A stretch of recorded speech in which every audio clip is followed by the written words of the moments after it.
अभी अंबानी ने अपने लड़के की शादी करी, 5,000 करोड़ रुपए उसने खर्च किए।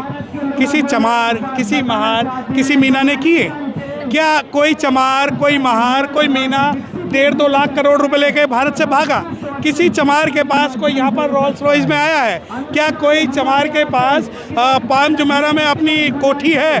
कोई चमार यहाँ पर हेलीकॉप्टर से उतरा है? जो रिजर्वेशन है तुम्हारे बाप भी नहीं बदल सकता। दूसरी बात कि वक्त आने दे बता देंगे तुझे आसमां, हम अभी से क्या बताएं क्या हमारे दिल में है। और देखो खुल के कह रहा हूँ कि छेड़ोगे तो छोड़ेंगे नहीं, छेड़ोगे तो छोड़ेंगे नहीं।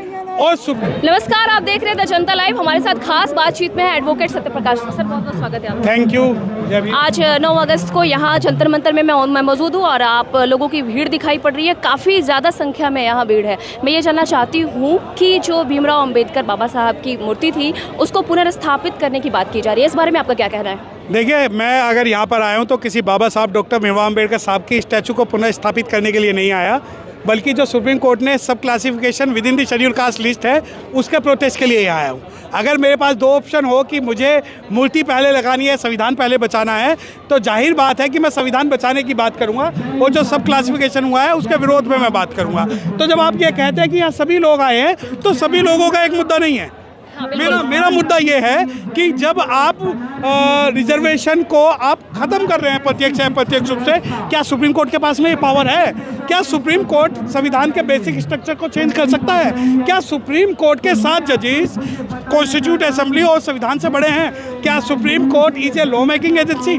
तो ये बहुत सारे सवाल हैं जिन सवालों के को उठाने के लिए आज हम यहाँ जनता मंच पाए। ये जो आदेश जारी हुआ था 1 अगस्त को, इसमें लोग आपस में बटे हुए नजर पड़ रहे हैं। कुछ जो नीचे लोग हैं उन लोगों का ये कहना है कि उन लोगों के हक उनके खुद ऊपर वालों ने खाया है, इस बारे में आप देखिए, पहले तो आप मुझे डिफाइन करिए ऊपर वाले का मतलब क्या? मतलब जिस कैटेगराइजेशन हुआ, जिस कैटेगराइजेशन क्या क्रीमी लेयर को लेकर बात हुई है, उसमें कई लोग हैं जो इसका समर्थन भी कर रहे हैं, कुछ लोग हैं जो विरोध कर रहे हैं। पहले आप मुझसे बात बताएं कि क्या आप मेरे से कॉन्स्टिट्यूशनली बात करेंगे या किसी भी अरे गहरे का कोई भी सवाल करेंगे? नहीं, किसी अरे गहरे के सवाल नहीं। क्रीमी लेयर क्या?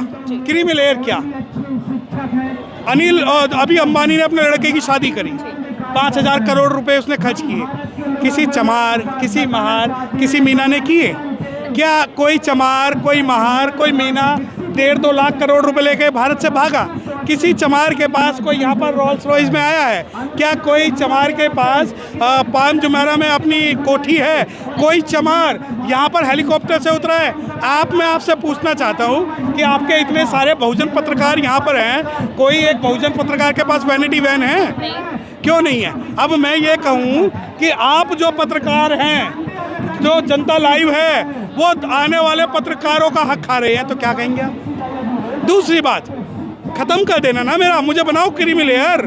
जिस दिन मैं हेलीकॉप्टर से यहाँ उतरूँ, क्रीमी लेयर मुझे बनाओ। जिस दिन आप मेरे से अंबानी जैसा इंटीरियर महल बनाएंगे, अब ये कहेंगे उनके अंदर काबिलियत है। अबे तुम्हारे अंदर काबिलियत है तो वो ओलंपिक में तुम्हारी काबिलियत दिख गई। तुम निट वाले, तुम व्यापम वाले, तुम हमारी मेरिट पे कहते हो, तुम कहते हो क्रीमी लेयर। फटे हुए जूते पहनकर यहाँ समाज आ रहा है।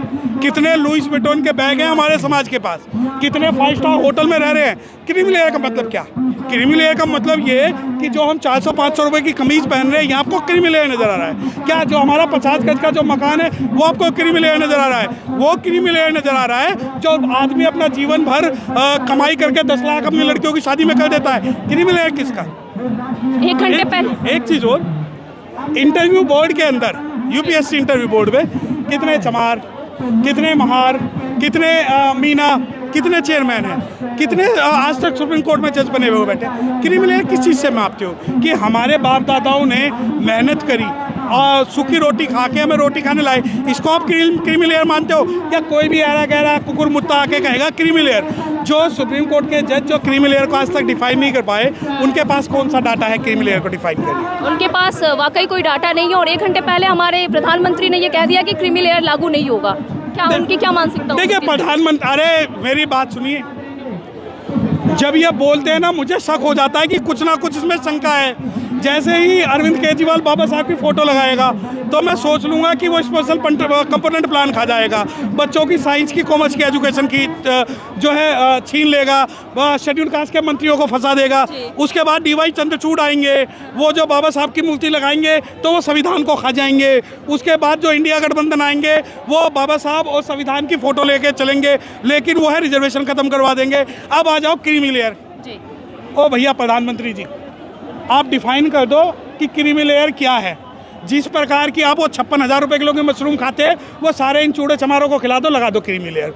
जितने कपड़े आप बदलते हो वो कपड़े हमें पहना दो, लगा दो क्रीमी लेयर। जिस गाड़ी से मेबैक से चलते हो एक एक गाड़ी हमारे को दिलवा दो और क्रीमी लेयर लगा लो।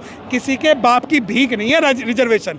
रिजर्वेशन पहले आया था, संविधान बाद में आया था। वो सुप्रीम कोर्ट के 7 जजों में तो क्या, इसके जैसे 24 प्रधानमंत्री आ गए जो संविधान को ख़त्म नहीं कर पाए। सुनो, ये कोई बांग्लादेश या पाकिस्तान नहीं है जहाँ पर हम जो है बंदूक के नोक पे हम संविधान को बदल देंगे।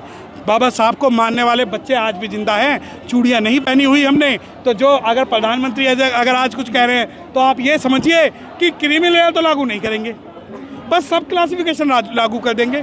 तो सब क्लासिफिकेशन की पावर किसने दी?